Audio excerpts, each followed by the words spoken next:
Welcome to పూరా local. Mastan Sai కేసులో మరో కొత్త ట్విస్ట్ బయటపడింది. లావణ్య మస్తాన్ సాయిపై పెట్టిన కేసులో ఆసక్తికర విషయాలు వెలుగు చూస్తున్నాయి. మస్తాన్ సాయి ఇంటికి పార్టీ కోసం వచ్చిన లావణ్య అక్కడ బట్టలు మార్చుకుంటుండగా సీక్రెట్ కెమెరాలతో వీడియోలు తీశాడు మస్తాన్ సాయి. మరోసారి పార్టీ ఉందంటూ పిలిచి ఆమెకు డ్రగ్స్ ఇచ్చాడు. ఆమె మత్తులోకి జారుకున్నాక ఆమెను ప్రైవేట్ గా వీడియోలు తీశాడు.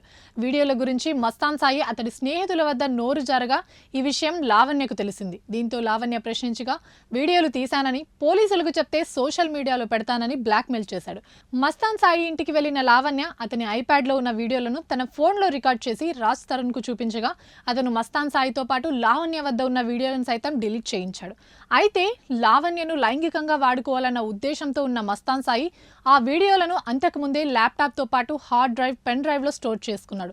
తన చెల్లి పెళ్లి ఉందంటూ గుంటూరుకు తీసుకువెళ్లి లావణ్యపై లైంగిక దాడికి ప్రయత్నించగా ఆమె అక్కడి నుంచి తప్పించుకొని పోలీసులకు ఫిర్యాదు చేసింది. దీంతో మస్తాన్ సాయి లావణ్య తల్లిదండ్రుల ఇంటికి వెళ్లి కేసు వాపస్ తీసుకోవాలని బెదిరించాడు. ఆ తర్వాత మస్తాన్ సాయిపై డ్రగ్స్ కేసు నమోదు కాగా ఇందులో లావణ్యను ఉద్దేశపూర్వకంగా ఇరికించాడని ఆమె ఆరోపించింది. లావణ్య బ్రతికి ఉంటే తనకు ప్రమాదమని భావించిన మస్తాన్ సాయి ఆమెను చంపడానికి ప్లాన్ చేసినట్టు పోలీసుల విచారణలో బయటపెట్టాడు.